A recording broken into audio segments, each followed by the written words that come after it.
Movie की starting में हम सोफिया नाम की लड़की को देखते हैं जो अपने बॉयफ्रेंड नाचो के साथ इंटीमेट हो रही थी। वो दोनों साथ में लिव इन में रह रहे थे। वो दोनों करीब आते हैं और इसके बाद सोफिया अपने इंटरव्यू के लिए चली जाती है। नाचो भी अपने जॉब पर अपने क्लाइंट्स को हैंडल करता है। नाचो रियल एस्टेट में काम करता था। सोफिया जिस इंटरव्यू के लिए गई थी वहां पर उसे सेक्रेटरी का जॉब करना था। ये सिटी के सबसे बड़ी कंपनी की ओनर बीट्रिस की सेक्रेटरी की जॉब थी। सोफिया बहुत ही इनसिक्योर फील कर रही थी क्योंकि उससे भी बहुत ही अच्छे कैंडिडेट्स वहाँ पर थे। उसकी एजुकेशन भी उतनी ज़्यादा स्ट्रांग नहीं थी, पर फिर भी उसने अपने फेक डॉक्यूमेंट्स वहाँ पर दिए हुए थे। जब सोफिया का इंटरव्यू चल रहा था तभी उसी के बीच एक क्लाइंट का कॉल आता है। बीट्रिस ने उसे कहा कि इस क्लाइंट को तुम हैंडल करो। सोफिया ने जिस तरीके से उस क्लाइंट को हैंडल किया वो बहुत ही बेस्ट था। बीट्रिस इस बात से इम्प्रेस्ड हो जाती है और सोफिया को एज ए सेक्रेटरी जॉब मिल जाता है। इसके बाद सेलिब्रेट करने के लिए सोफिया और नाचो दोनों इंटीमेट होते हैं। सोफिया नाचो को बताती है कि ये जॉब मेरे लिए बहुत ही इंपॉर्टेंट है। जिसके अंडर वो काम करने वाली है वो एक सेल्फ मेड वुमन है। मुझे उनसे बहुत इंस्पिरेशन मिलती है। सोफिया बीट्रिस के सक्सेस से काफी अट्रैक्टेड थी। वो उसी टाइप के सक्सेस के लिए हार्ड वर्क करने के लिए रेडी थी। उसे बीट्रिस जैसा ही बनना था। अब हम सोफिया को बीट्रिस के साथ देखते हैं। वो एक मीटिंग में थी। बीट्रिस आगे रहकर सोफिया को लीड करती है। उसे बताती है कि मीटिंग रूम में उसे कब आना है, किस तरीके से उसे ऑर्डर देगी और उसे सब कुछ वो गाइड करती है। मीटिंग स्टार्ट होने के बाद सोफिया बाहर से मीटिंग को देखने लग गई। मीटिंग बहुत ही ज्यादा लॉन्ग चलती है। रात हो चुकी थी और सोफिया फिर वहीं पर सो जाती है। मीटिंग खत्म होने के बाद बीट्रिस सोफिया के पास आई। सोफिया सोई हुई थी तो उसने उसका मोबाइल चेक किया। वो सोफिया के बॉयफ्रेंड की फोटो देखती है और फिर जल्दी से फोन रख देती है। इसके बाद उसने सोफिया को उठाया और उसे घर जाने के लिए कहा। रात में बीट्रिस एक रैंडम एस्कॉर्ट को कॉल करती है और उसके साथ इंटीमेट होती है। उसकी एज अब ज्यादा हो गई थी और इसी वजह से वो एफर्ट्स नहीं डालना चाहती थी। उसकी डिजायर कंप्लीट करने के लिए यही वो किया करती थी। जब वो रैंडम लड़का उसके पास आता है तो उसके साथ जब वो इंटीमेट हो रही थी तो बीच में ही रुक जाती है। उसे बहुत ही इरिटेटेड फील होता है। इसके बाद नेक्स्ट सीन में हम बीट्रिस को एक डॉक्टर के पास देखते हैं। वो बातों बातों में कहती है कि आजकल के जनरेशन के बच्चे किसी भी चीज के लिए तभी रेडी हो जाते हैं, किसी भी चीज के बारे में वो ज्यादा नहीं सोचते। इसके बाद हम बीट्रिस को बाथटब में देखते हैं जहाँ पर वो खुद को प्लीज कर रही थी। उसके भी कुछ नीड्स थे पर एज ज्यादा होने की वजह से इस पर वो कुछ काम नहीं कर पाती थी। नेक्स्ट सीन में हम सोफिया को देखते हैं जो रोज अपनी प्रेगनेंसी टेस्ट करती थी। इसके बाद सोफिया और नाचो होटल में डिनर कर रहे थे। सोफिया नाचो से कहती है कि अगर हमें आगे चलकर फैमिली बनानी है तो ये पॉसिबल नहीं हो पाएगा। वो अपने लाइफ में बीट्रिस की तरह सक्सेसफुल होना चाहती थी। बीट्रिस ने हमेशा अपने काम पर फोकस किया और इसी वजह से उसे कोई भी बच्चा नहीं है, उसकी कोई भी फैमिली नहीं है। फैमिली एक डिस्ट्रैक्शन होती है और इसी वजह से सोफिया भी ये नहीं चाहती थी। इसके बाद नेक्स्ट सीन में हमें पता चलता है कि सोफिया नाचो की बेबी से प्रेग्नेंट है। ये बात सोफिया के लिए बहुत बड़ा शॉक था। वो चर्च जाती है और फादर से कन्फेस करती है कि मैं अब माँ नहीं बनना चाहती, अपने अंदर पल रहे बच्चे को अबॉर्ट करने वाली थी। फादर ने सोफिया को समझाने की कोशिश की कि दुनिया में इससे बड़ा पाप नहीं हो सकता। सोफिया रोते हुए वहां से चली जाती है। नेक्स्ट सीन में बीट्रिस और सोफिया एक मीटिंग के लिए गए थे। वहां पर सोफिया बहुत ही अच्छी तरीके से बीट्रिस के क्लाइंट को हैंडल करती है। उसने बीट्रिस को भी बहुत ही अच्छी कंपनी दी। खुश होकर मीटिंग खत्म होने के बाद बीट्रिस सोफिया को अपनी कंपनी में एक परमानेंट जॉब ऑफर करती है। ये सुनकर सोफिया बहुत खुश हो गई थी। सोफिया फाइनली उस कंपनी का हिस्सा है और साथ में बीट्रिस की असिस्टेंट भी। उसे कंपनी में एक हायर पोस्ट दिला रही थी। इसके बाद सोफिया को एक कंपनी के एम्प्लॉय को फायर करना था। उस एम्प्लॉय के कॉन्ट्रैक्ट पर साइन करवाने का काम सोफिया का था। सोफिया उस एम्प्लॉय के पास गए। वो एक लेडी थी। सोफिया ने उससे कहा कि आपने 10 दिन हॉलीडे के लिए छुट्टी ली थी और इसी वजह से कंपनी ने आपको यहाँ से निकालने का फैसला लिया है। वो कहती कि मेरा रीजन वैलिड था। 10 दिन की हॉलीडे में बीमार थी, इस वजह से लिया था। मेरे पास मेडिकल सर्टिफिकेट भी है। उस लेडी को बेबी हुआ था और इसी वजह से ये सब प्रॉब्लम आई थी। ये सब सुनने के बाद भी सोफिया उसकी बात नहीं मानती और फिर एम्प्लॉय को कंपनी छोड़कर जाना पड़ता है। यहाँ हमें पता चलता है कि बीट्रिस और उसकी कंपनीज के वैल्यूज में था कि अगर कोई भी एम्प्लॉय प्रेग्नेंट हो जाती है तो फिर वो अपने काम पर 100% फोकस नहीं कर पाएगी, कंपनी को आगे नहीं बढ़ा पाएगी और इसी वजह से जब भी एम्प्लॉयज प्रेग्नेंट हो जाती थी तो उन्हें फायर कर दिया जाता था। सोफिया उस एम्प्लॉय के कॉन्ट्रैक्ट पेपर साइन करवाने के बाद बीट्रिस की कैबिन में आती है। बीट्रिस सोफिया से कहती है कि जिन लोगों को बेबी हो जाता है वो अपने काम पर फोकस नहीं कर पाते, ऐसे लोग मेरी कंपनी के लिए यूजलेस है। ये सुनकर सोफिया रोने लग गई क्योंकि वो भी प्रेग्नेंट थी। रोते हुए सोफिया को वोमिटिंग हो गई। ये देखकर बीट्रिस समझ जाती है कि सोफिया भी प्रेग्नेंट है। सोफिया को रियलाइज हो गया था कि अब उसका जॉब चला जाएगा। अब सोफिया इस बेबी को अबॉर्ट करने वाली थी ताकि इस कंपनी में वो रह सके। अपने लाइफ में सक्सेस उसके लिए बहुत ही इंपॉर्टेंट था। ये सब बात वो बीट्रिस को बताती है। वो कहती कि प्लीज मुझे कंपनी से मत निकालो, वो कुछ भी कर सकती थी। बीएट्रिस सोफिया से पूछती है क्या तुम प्रेग्नेंट हो, इसके बारे में तुमने किसी को बताया हुआ है? सोफिया कहती कि सिर्फ आपको पता है, मैंने ये बात मेरी बॉयफ्रेंड या फिर फैमिली किसी को भी नहीं बताई। नेक्स्ट सीन में हम बीएट्रिस को अपने लॉयर के साथ देखते हैं। वो डिस्कस कर रही थी कि सरोगेसी किन किन चीजों में लीगल और इलीगल है। उसका फ्रेंड ये पूछने का उसका रीजन पूछता है। बीएट्रिस कहती है कि मैं माँ बनना चाहती हूँ पर मुझे शादी नहीं करनी। मेरी कंपनी में सोफिया नाम की एक एम्प्लॉई है, मेरी असिस्टेंट है और वो प्रेग्नेंट है। अपने जॉब छूट जाने के डर से वो बेबी को अबॉर्ट करवाना चाहती थी। अब उसी बेबी को मैं अडॉप्ट करना चाहती हूँ। बीएट्रिस के फ्रेंड्स उसे कॉन्ग्रेचुलेट करते हैं, उसे हेल्प करने का वादा करते हैं। बीएट्रिस भी सोफिया से बात करती है, कहती है कि मैं तुम्हारे बेबी को अडॉप्ट करना चाहती हूँ, इससे तुम्हें भी फायदा होगा और मैं भी माँ बन सकूंगी। सोफिया इस बारे में सोचने लग गई, पर इनिशियली उसे आइडिया सही नहीं लगता। उसे डर था कि उसे बाद में जॉब से निकाल दिया जाएगा।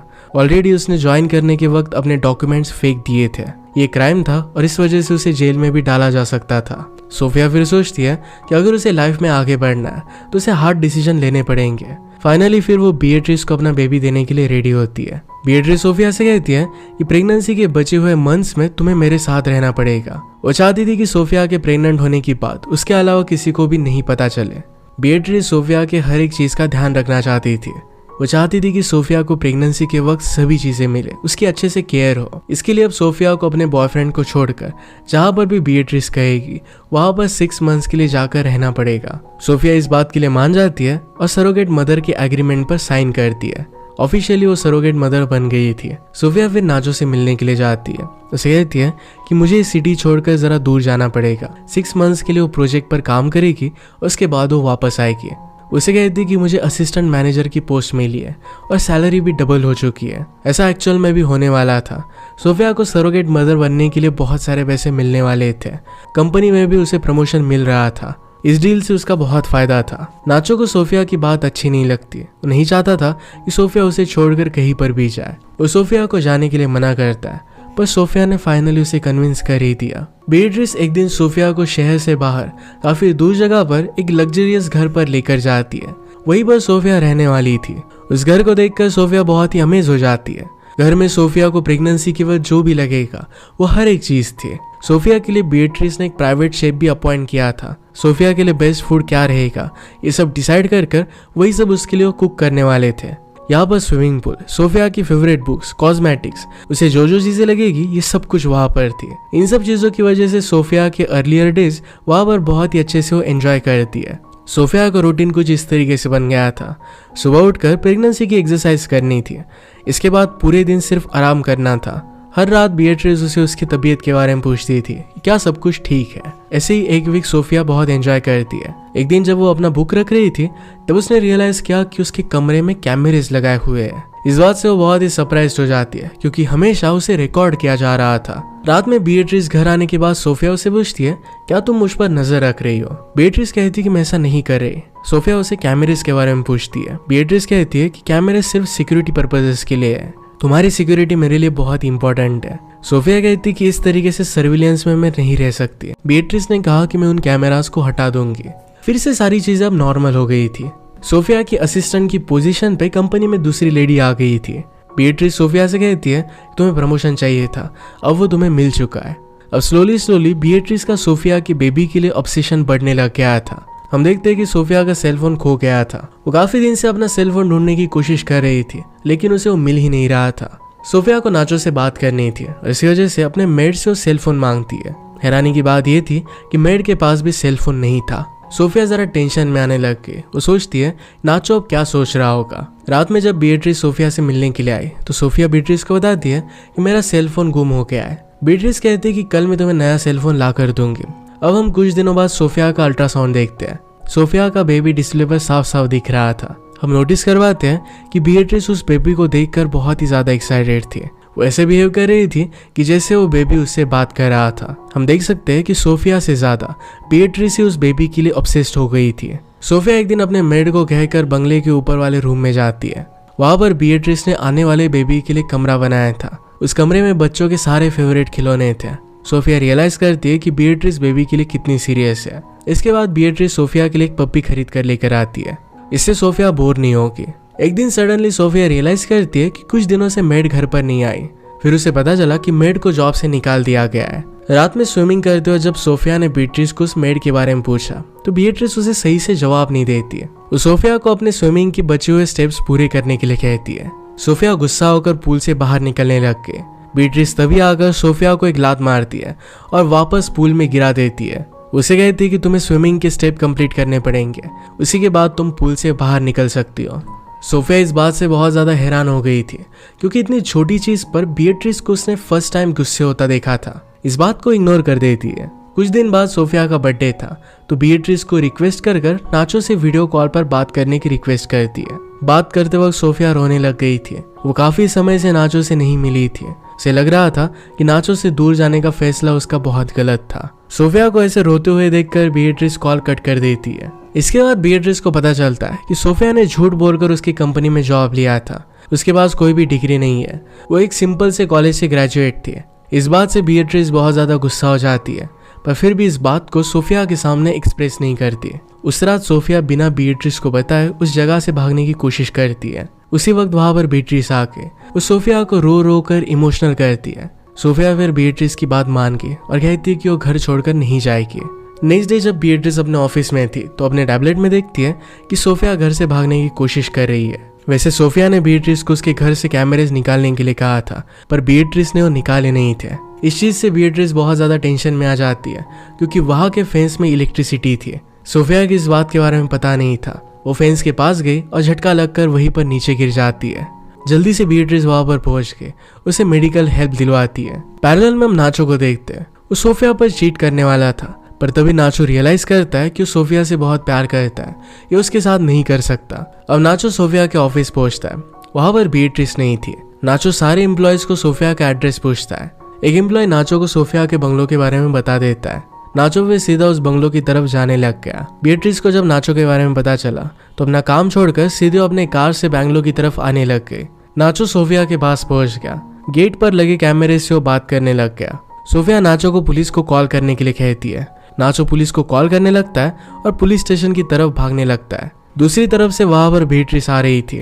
वो नाचो की गाड़ी को डायरेक्टली क्रैश कर देती है। उसी मोमेंट पर नाचो की डेथ हो गई। अगर नाचो पुलिस के पास पहुंच जाता तो बीट्रिस को अपना बेबी नहीं मिलता और ये कभी नहीं चाहती थी। बीट्रिस जब रियलाइज करती कि उसने मर्डर किया है तो खुद रोने लग गई। बीट्रिस रात को घर पहुंची और उसने ऐसा बिहेव किया कि कुछ भी हुआ नहीं है। सोफिया भी इस तरीके से प्रिटेंड करती कि आज नाचो यहाँ पर आया ही नहीं था। बीट्रिस को उसके डॉक्टर फ्रेंड का कॉल आता है और उसे बताती है कि अल्ट्रासाउंड के लिए सोफिया को क्लिनिक आना पड़ेगा। सोफिया इस बात के लिए हाँ कह देती है। वो दोनों जब डिनर कर रहे थे तो सोफिया कुछ बहाना कर किचन में जाती है। वहां से एक वुडन पीस को लेकर पीछे से बीट्रिस पर हमला कर देती है। बीट्रिस वहीं पर नीचे गिर गई। जब बीट्रिस अनकॉन्शियस थी तो सोफिया ने बीट्रिस को पूरी तरीके से एक पिलर से बांध दिया। सोफिया एक नोकीली चीज लेकर बीट्रिस को बार बार चुभाने लगती है। उसे टॉर्चर करते हुए पूछती है कि नाचो कहाँ पर है। बीट्रिस उसे सच नहीं बताती। सोफिया फिर नहाने के लिए चली गई और बीट्रिस को वहीं पर वो बांध कर चली गई। बीट्रिस सोफिया से पानी मांगती है पर सोफिया उसे पानी भी नहीं देती। नेक्स्ट डे सोफिया बीट्रिस के पास आकर उससे पूछती है कि पैसे कहाँ पर है। उसने उससे लॉकर का पासवर्ड पूछा। सोफिया फिर उस लॉकर से पैसे निकाल लेती है। पैसे ले जाते वक्त सोफिया ने बीट्रिस से कहा कि अगर तुम मेरे पीछे आई तो तुमने जो मुझसे कॉन्ट्रैक्ट साइन करवाया था इसके बारे में मैं सबको बता दूंगी, इससे तुम्हारी बहुत बदनामी होगी। इसके बाद सोफिया वहां से अपने पपी मैक्स को लेकर चली जाती है। तभी पीछे से बीट्रिस आके वो सोफिया पर अटैक कर देती है। वो दोनों एक दूसरे से फाइट करने लग गए, पर तभी सोफिया ने एक सीजर से बीट्रिस के पेट में स्टैब कर दिया। बीट्रिस की वहीं पर डेथ हो गई। मूवी के लास्ट सीन में हम सोफिया का घर जाते हुए देखते हैं। तभी उसका वाटर ब्रोक हो जाता है। उसका डिलीवरी का टाइम आ गया था और वहीं पर उसकी डिलीवरी होने लग गई थी। इसी के साथ ये मूवी एंड हो जाती है। अगर आपको एक्सप्लेनेशन अच्छा लगा तो इसे लाइक और कमेंट जरूर कर दीजिएगा। बहुत सारे मूवीज लेकर आते रहता हूं तो प्लीज चैनल को सब्सक्राइब कर दीजिए और बेल नोटिफिकेशन आइकॉन देना मत भूलिएगा। हम फिर से मिलेंगे और एक नई मूवी के साथ। तब तक के लिए थैंक यू और आप अपने आप का ख्याल रखिए।